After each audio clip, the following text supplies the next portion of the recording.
Hello, everyone. Today we're going to be looking at concepts of gender and culture at the turn of the 20th century in the United States.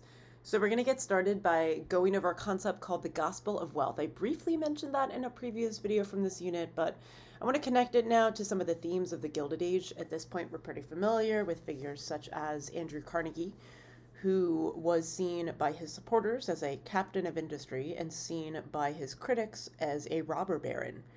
So, Andrew Carnegie wrote an article in 1889 that was called The Gospel of Wealth. And in this book, he emphasized this moral obligation to give to charity. And it's inferred from that he also, and folks like him, did not really want the government to intervene in these types of programs because they embraced the ideas of laissez-faire capitalism. So Carnegie believes that hard work and material success were actually signs that God worked in their favor. It was sort of this concept of divine providence. It reminds me almost of the Protestant work ethic, the idea that working hard does reap its benefits. The difference from the Protestant work ethic is that they did not believe in predestination, the idea that you were predestined to go to heaven or be successful. But in the Gospel of Wealth context, it's more about the idea that God chooses certain people to be rich. Let's see, what else? It's sort of intertwined in social Darwinism in that way. And what's also interesting is that it's controversial. One of their primary recipients for many of these programs was just the general network of churches in the United States, and also foreign mission programs. We'll get into that more when we talk about imperialism. So when churches are presented with these massive charitable donations, on the one hand, of course, they would like these donations. They could do great work with them. On the other hand, though, they're dealing with this dilemma of receiving money from these corporations that were also seen as greedy and as potentially exploitative of their workers. So, more on that later. Just interesting quotes from two of the men who embraced the Gospel of Wealth. Of course, Carnegie, given the fact that he wrote the book of that title, or the essay of that title. And then Rockefeller. Just giving you a second to read. Feel free to pause. Okay, so this is just an interesting comparison. I think I looked up the net worth of the proponents of the Gospel of Wealth, aka captains of industry, aka robber barons, and what their net worth would be in 2020 dollars. That was as far as I could get accurately when I was trying to adjust for inflation. And then as of, let's see, it is February of 2022. This is the net worth of the three richest men in the United States, and I do believe also the three richest men in the world. So it's actually interesting to note that Rockefeller, actually by these measurements, and there's some controversy about whether or not net worth is measured just in terms of dollars and also in terms of a proportion of the GDP of a country. But nonetheless, at least by these measurements, just of net worth, you can see that J.D. Rockefeller, when adjusted for inflation, would actually still be the richest man in U.S. history. So let's shift over and get into some conceptions of gender and culture at the turn of the 20th century. So it's sort of a time both for opportunity and obstacle for women. Many of them also jump into the new realm of reform and charitable opportunity. Many women took up efforts to alleviate poverty in cities. And also, many women generally, more of them start working outside the home. This is particularly the case in white-collar professions. New innovations like the invention of the typewriter give women opportunities to engage in clerical work. And on the flip side, this is a time of uncertainty and anxiety for many women, particularly regarding their sexuality and their gender expression. So as women moved to cities, in general, they had more of a sense of anonymity, and there was the ability for those women to express themselves differently. And this manifested in many ways in terms of fashion. You started to see the evolution of women's dress. Many women decided to ditch the binding corset. Hemlines were a little bit looser. And you also see a sort of, it's almost like a transitionary phase for fashion, I suppose. When we get into the 20s, we always envision the flapper with the short hair and the shorter dresses. In this, we see that the general, at least the peak of high fashion for young women at the turn of the 20th century is encompassed in this Gibson girl fashion, where you see, again, there's this looser form of dress when compared to what women wore in the 19th century, but they also still appear quite feminine in terms of their hairstyle. So that's just an interesting bridge, I think. At the turn of the century, we're literally seeing the turn of women's fashion. This does have earlier roots, though. I just want to point out, because this is just a fun piece of trivia to me. Many of my students who are interested in fashion ask, well, when do women start doing things like wearing pants? This actually dates back to the mid 20th century. Amelia Bloomer, who started advocating for women to wear more comfortable clothing, started speaking out about it in the 1850s. And she said, quote, "The costume of women should be suited to her wants and necessities. It should conduce at once to her health, comfort, and usefulness.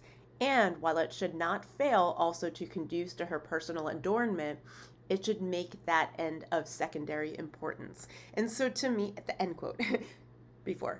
And so to me, that really encompasses what the Gibson girl is, even though she's talking a good, 3 to 4 to 5 decades before that she wants there to be still this, this dressing for femininity at the same time, though, dressing for comfort.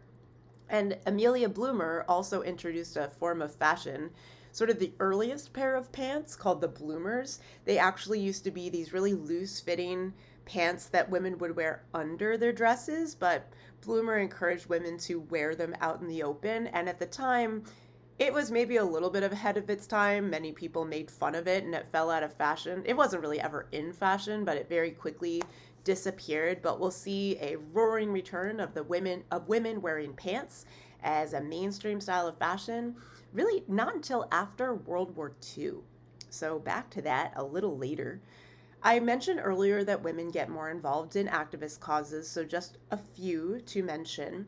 The temperance movement. This is a goal to reduce alcohol consumption, and it was more popular among Christian women. Again, sort of this tie between Christianity and not only the economy, like we discussed in the Gospel of Wealth, but also in morals and in society and in culture. And what's really interesting, of course, about the temperance movement is it's going to eventually evolve into the prohibition movement. And the U.S. adopts that policy. The U.S. literally prohibited alcohol for a couple of decades in its history. And that's quite remarkable in many ways and uniquely American as well, at least as far as Western countries are concerned. And then also settlement homes. These were established for poor and immigrant working communities. They were sort of like early forms of social work. And we'll talk about both those things later, both temperance and settlement homes, when we get further into the progressive era. Women made major contributions to literature. Just one very famous example to point out is Charlotte Perkins Gilman's short story called The Yellow Wallpaper. And I'd like for us to read a little bit of that in class, just because it's so interesting. So to provide a bit of background for folks watching this video who are not in class, Gilman was faced with postpartum depression, and her husband ended up locking her up in the attic of their house, and she started to peel the wallpaper off of the wall, and her mental health essentially was deteriorating, and peeling the wallpaper is like a metaphor for that. And as I'm speaking now, I actually forget off the top of my head if it was fiction or if it was autobiographical. I'll check and I'll put it in the description below. And again, as you can tell as I'm rambling on, that this is very much a time of gender anxiety. So for some, there's this fear that women were potentially challenging femininity, that they were doing things outside the house, and that was not really the norm in the 19th century. There's a shift to white-collar work. So that's also leading to a crisis in masculinity, because when more people are working desk jobs, they're not working with their hands. And in the 19th century, that sense of working with your hands was linked to masculinity. And so one of the ways that the mainstream adapts to this is they start to embrace this concept of muscular Christianity. And we see that in many ways through sports and fitness and exercise. So the YMCAs, the Young Men's Christian Associations, they not only, of course, had fitness programs, they had lodging, and it was only available to men. That was a YWCA as well. These in general provided, there were sports teams opportunities, summer camps, etc. And the general goal was to re-masculinize young men and boys through athletics. The other interesting thing about muscular masculinity, and I suppose just masculinity in general, is that most of those folks embrace the idea of imperialism, the idea that the United States sort of influencing economically, socially, culturally, politically other parts of the world was a masculine concept. And conceptions of gender are reinforced through motion pictures as well, which are becoming, again, part of the mainstream. They were first patented by Thomas Edison in 1888. And by the turn of the 20th century, movie theaters, and they typically only cost 5 cents, and they were called Nickelodeons for that reason, started to flourish around the turn of the 20th century. So just here's one. I just think that's a cool picture there. And sports become mainstream, in particular the emergence of baseball, which is very much an American pastime. And I just want to mention before we move to our final slide, we should consider race here and inclusivity. So remember, in the previous video, we talked about Jim Crow and we talked about the nadir of race relations.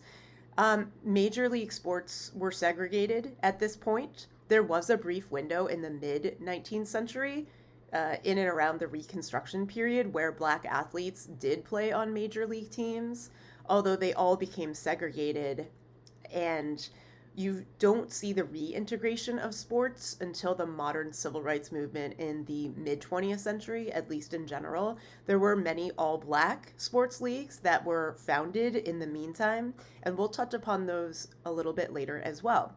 And again, just going back to gender, since mainstream conceptions of femininity at the turn of the 20th century were really revolving more around middle-class norms, this tended to be more exclusive to white women. So norms of fashion, leisure, etc. were excluding working class women, and that, of course, disproportionately impacted women of color and immigrants. So in general, if someone was not particularly well off financially, they might be more likely to be the recipients of those charitable programs that these wealthier, typically white, upper middle class women were promoting. Okay, so let's close. Again, let's pause and think. Let's first consider themes of continuity and change. I know I mentioned the net worth of various billionaires, but also think about themes of continuity and change in terms of conceptions of gender. Think about connections today. To what extent is American culture still reinforcing these concepts of masculinity and femininity, and to what extent is that changing? And let's predict moving forward. We're about to launch into the progressive era. So how do we think Americans are going to respond to some of the anxieties that we've studied up until this point? So all throughout the Gilded Age, not just things we discussed in this video. And remember, it's always a good idea to try to organize these in some sort of category. So social, political, intellectual, cultural, economic. Spice is always a good way to go. All right, thanks again for listening, and I will see you soon. Bye-bye.